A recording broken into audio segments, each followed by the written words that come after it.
My hunch is that you're looking for a unicorn. You're looking for somebody that is a builder and a steady state person. They do not exist. They do not exist. We all are one or the other, all of us. I know this is so polarizing and you're like arguing with me in your head. You will not retain top talent if you do not understand this principle.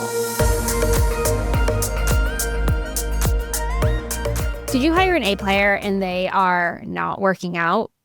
You're not alone. I'm Melissa Franks, the host of the Opt-In podcast, and this is where we go from surviving to thriving in business. Today, we're talking about A players or top talent, how to hire the best in your business and get the most out of them.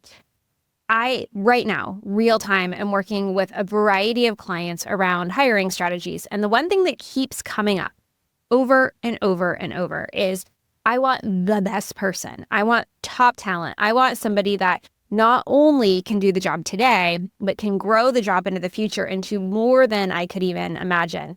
And I get it. That's the aspiration of every single person that hires anybody.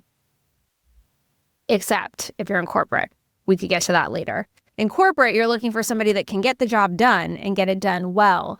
And when we're talking about small businesses, often the mindset is, I have limited resources, I have a limited amount of money, and I want to hire somebody that can do the job better than I can and for the long term. That is an amazing goal.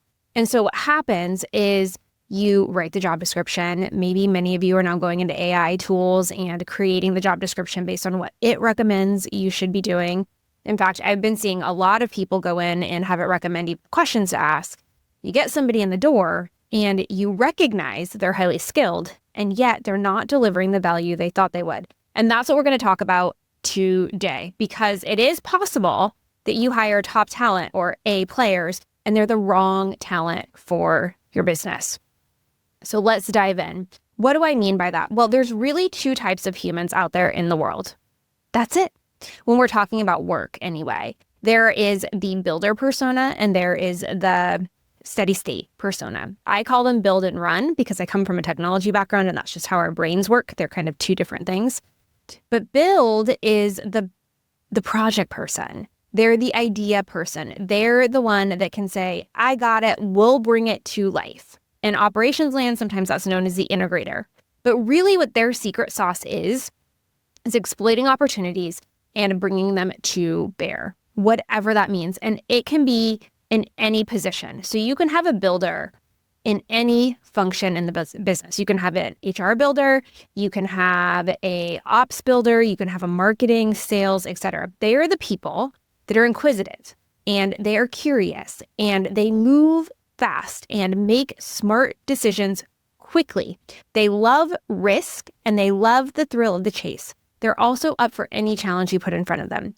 Builders have this magnetic capacity to them where you want to be around them because the world is exciting. The air is a little bit charged. They are where things are happening. And so builders are what you need when you need somebody to come in and bring your ideas to life, when you need to reinvigorate the team and get over a plateau. Builders are amazing when you want to grow. When you want to have a business that scales over time, what you want is you want a steady state person. You want a run the business person. This is a language that I use. I try to break it down into terms that just make sense. So there's somebody that, there are A players that build the business, right? Create a new identity, maximize it, etc. And then there are the people that run the thing. And they are obsessed with their jobs and their functions and who does what and what the handoffs are and how to do things better. And these steady state people, these run the business people, again, they can be in any function. They can be in the HR people function. They can be in the finance function. They can be in the sales function. They're the ones that want to run the plays over and over and over and over and over again. And this fundamental difference between builders and steady state individuals, if not understood, will create an environment where you hire the wrong talent every single time. Every single time. One of the things that we hear most often is, I have hired people for this role before and they have not worked out. And that always is a little yellow flag for us. Okay, so you've had the role before and you've brought people in more than once and they haven't worked. So what's going on? And when we dig in, the first question we ask is, what did you have them do? What were they doing day in and day out? I don't want to see the job description. I want you in your words to describe to me what they're doing. Then the next thing that we ask, and this is an exercise that you can do for yourself. So maybe get out a pen and paper. If you are somebody that has hired somebody for a role before or multiple times and they haven't worked out, run this exercise.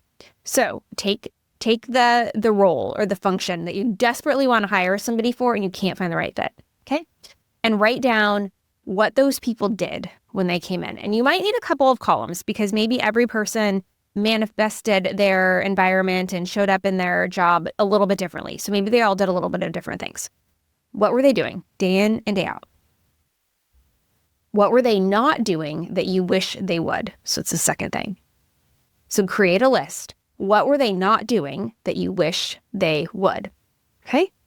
And this is all based on what you experienced in real time in your reality. And then this is where the job description comes in. I want you to compare what they were doing to what they weren't doing to what the job description said they should be doing. Now, I'm going to pause here for a second because after you do this diagnostic, it's going to tell us something. But if you don't have a job description, or you have a job description, but it does not specify how you measure performance, then this exercise is going to give you inconclusive results. And the reason for that is because people respond to what they can see. Okay? And so if they have a clear job description that communicates how their performance is going to be measured, then their performance behaviors and actions will be aligned to those expectations. However, if you don't have a job description at all, or you have a job description without the performance metrics, then they make it up. There is then the game of, I assume because I've done this job before at other places that this is what you want me to do now. Even if you've had lots of conversations about it, you always go back to what you know. And so if you don't have a piece of paper that says this is what you were supposed to be doing, and this is how we're going to show that you did performance metrics, then they will go back to what they know, and it may not be what you need. Okay? So now that you have this list of what they were doing, and you have this list of what they weren't doing that you expected them to do, we all have that list, every single one of us, then I want you to look at those two lists and I want you to indicate what things were on the job description. Okay? Were they doing things that were not on their job description? Were they not doing things that were on the job description? You want to create a list. You want to know, out of the things that they were doing, how aligned were they to what you told them you expected? Okay? That's that first column. And then you want to know how much of your frustration or their inability to do the role is because they weren't doing things on the job description, the list of things you wish they did that they didn't do. And then I want you to look at them. I want you to look very, very clearly. There is a significant amount of time that we do this exercise and we do it role by role. And what we find is that the people were hired and they did what the job description said they were supposed to do. But your list of what you wanted them to do was stuff that wasn't on the job description. And sometimes it's because it's super intangible, right? Like it's hard to describe what you want somebody to do and embody. And this is why understanding build versus steady state is so important. When you have that list, it's going to tell you a couple of things. Do you need to revise your job description? So is there a significant amount of things that they were doing or that you wished they would do but didn't that should be on that description? So it's possible that they were doing things that you didn't even realize they should be doing, and so you need to add it, right? It's also possible that they did things on the job description and now you've realized, I don't want people doing that stuff. It's also possible that you wanted them to do things that they didn't do that wasn't on the job description. So this exercise asks you to get clear, now that you've had real life experience with one or more people in the role, on what the job requires. Okay, so that's step number one, is you get clarity around the role. Step number two, this might be easy for some and difficult for others, is to understand yourself. So as a business owner, many of us fall into two camps. One camp is we are the chief innovation officer. We are the chief product officer. We are the chief creative officer. We are where all of the ideas come from. We wake up at 2:00 in the morning with a brand new idea about a brand new product, about a brand new service, about a way to pivot the business. We run into a team meeting every week and we're like, I've got a whole new idea about things that we can do. Right? There are those of us that have the ability to continue to iterate the business over and over and over and over again. And then there are those of us that have identified what we want to sell. We're very clear on the product or service. We are very clear on how we want to price it. And this is the thing we do. There is no iteration. We just obsess over the thing that we do, and we want to do it as perfectly as possible. So you need to decide, which one are you? Are you an idea factory and you need somebody to catch the ideas? Or are you I had one great idea and that's all I got, and I'm going to run this thing to the end of the earth, and I know I can be a multimillionaire with this one thing? Which are you? And the reason that I want you to know is because if you are a builder, which is the idea factory, then you are going to need to surround yourself by steady state people. If you are, I have a one idea and I'm going to run it to the end of the earth, you're a steady state person. And what that means is you need to add builders to your team to continue to evolve your business.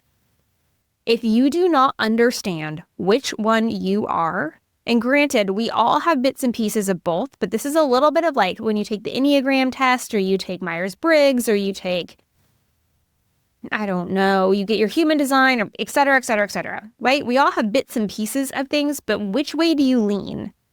You know, if you're constantly generating ideas and your team is getting frustrated with you because they can't ever get something done because you have a new thing that you want to chase, you know that that is who you are, right? And so you need to identify who you are, because then what you do is you look at what the business needs, and that's how you hire.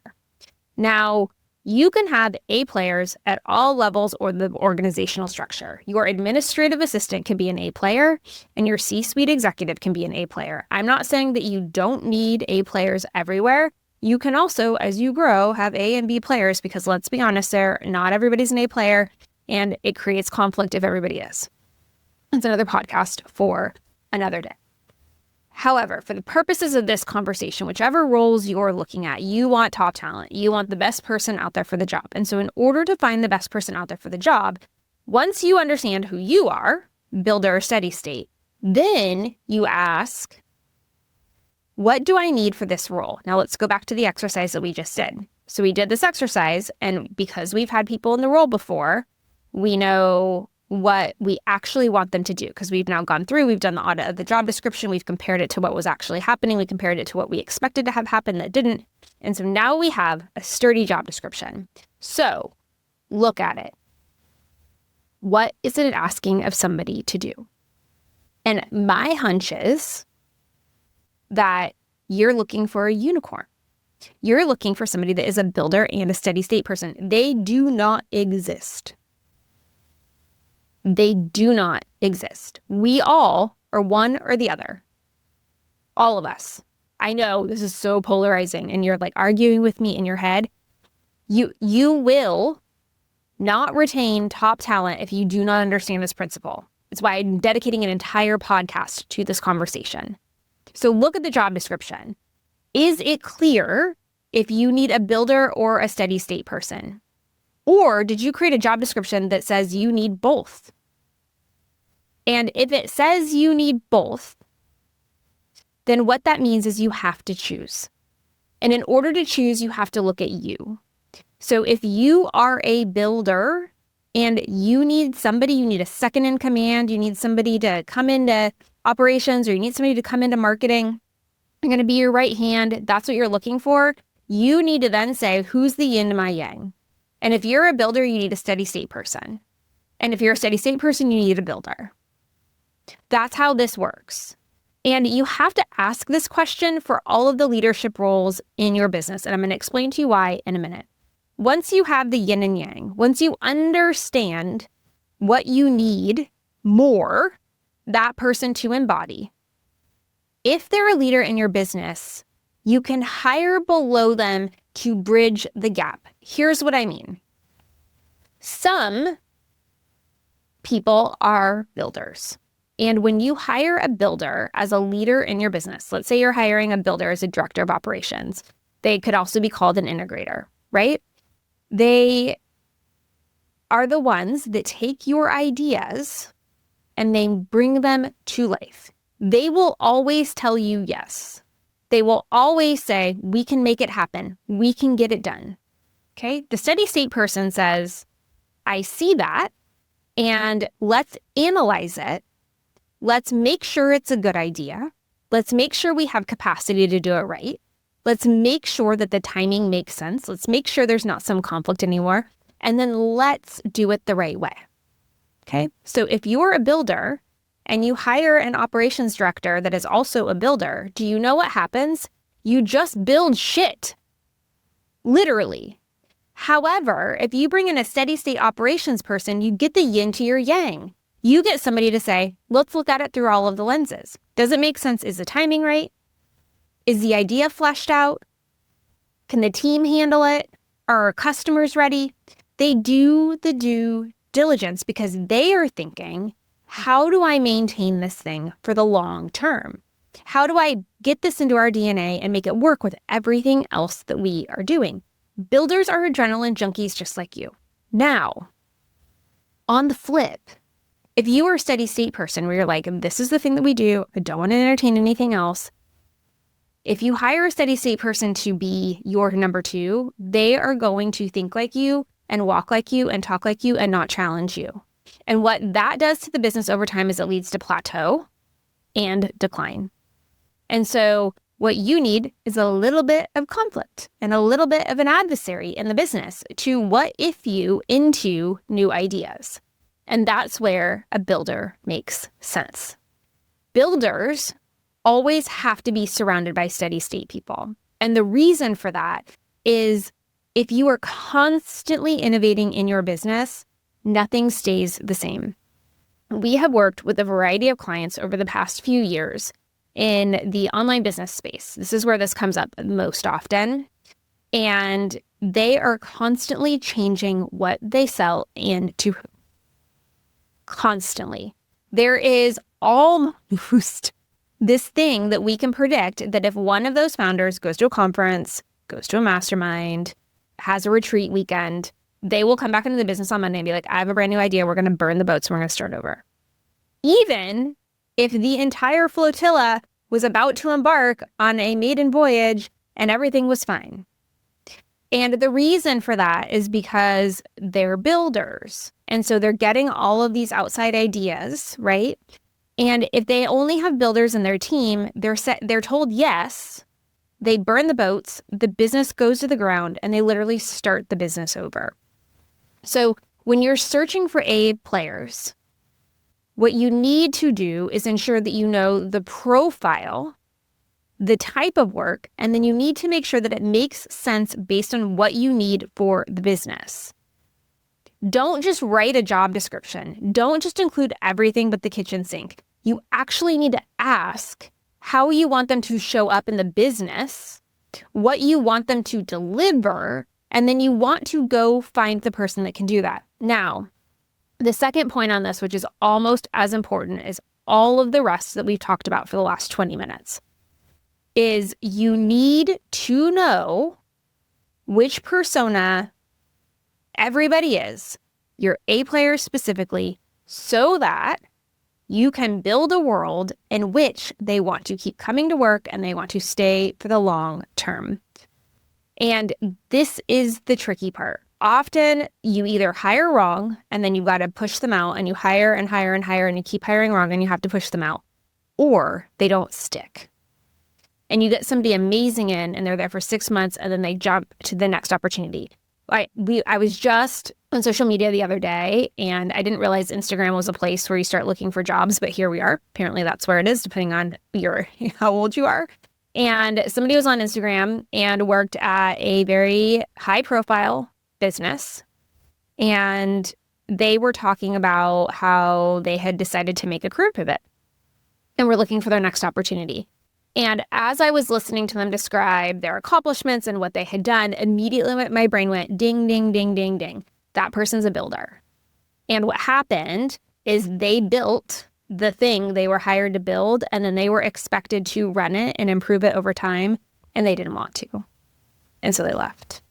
And so the only place that person is going to stick for the long term is if they are given opportunities to build things and then hand them off to somebody else to run them. And if they are given the opportunity to build and hand off and build and hand off and build and hand off, then they will stay for the long term. So you need to understand your A players. There's this business that we're working with as well that has a pretty big team. The team is about 25 or 30, I'm not really sure right now. And one of the things that we have started to look at, because the team is big enough, is how to break these two things apart. Who are the people that are running the business and who are the people that are changing the business? And what does that handoff look like? And part of that is so that we get everybody into their zone of genius. The second part of it is so that the top talent stays, that we retain the top talent over time. Not only do we retain them, but we're able to grow them and promote them. Because the reality is, if you are a builder, you can force yourself to be steady state for a while, and then you'll be miserable and you'll leave. If you're a steady state person, it is really, really, really hard to become a builder. And so you just won't. And then you'll either be asked to leave or you'll need to go find a new opportunity because you're so miserable. And so understanding the secret sauce, the motivation for each of your employees will then help you determine what work to give them, what roles to put them in, what to ask of them, and how to leverage their strengths in a way that's going to help grow the business. So it's not impossible for you to have and retain A players in your organization. You can be $1 million business and do that. You can be a $10 million business and do that. The businesses that are successful at it understand what profile they need.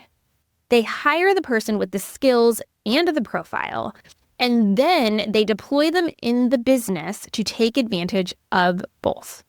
If you are a steady state founder and you want a builder, then you need to create an environment where you can hire a builder and they can do projects and move on, which also means you need to have a steady state team that can catch the projects as they complete.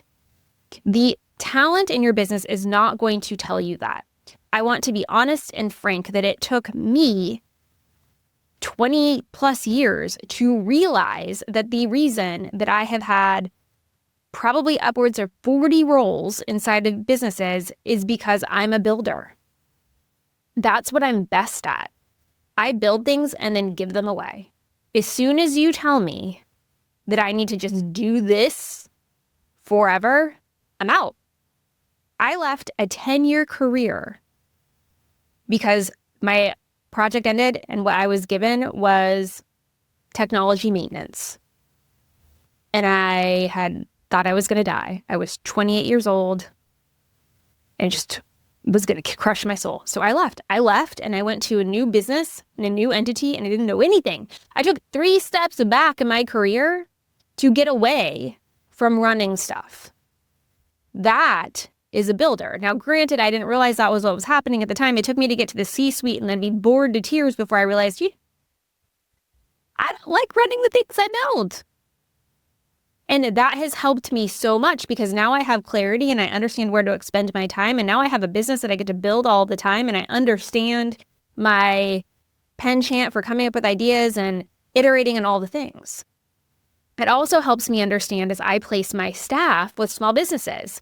Do they need a builder, or do they need somebody to come in and run things? And because all of us have a lean one way or the other, I'm able to select staff and say, you know what you really need is you need somebody that's just really good at running the thing. So this is the right person for you. Or you know what you need? You're at a plateau and you need somebody to ideate and you can't do it yourself. So we're going to put a builder in and we're going to make that happen. As soon as you get clarity around what persona you're hiring for, it makes it so much easier for you to create the right job description, for you to interview, for you to test, for you to hire, and for you to retain. It is not the candidate's or employee's responsibility to tell you this. It is your responsibility to have a self-awareness and to know what you need before you start the process. So if you are struggling to retain top talent, if you are struggling to hire top talent, this is where you start. I'm interested to know what your biggest hiring challenges are right now. I'm interested to know how often you're getting A players versus thinking that you did and then having buyer's remorse. So comment on this podcast, send me a DM on Instagram. I would love to know what your hiring challenges are right now, and we can break them all down here on future podcasts. Until next time, friends, please know that you're wise and you're strong and you're capable, and I believe in you.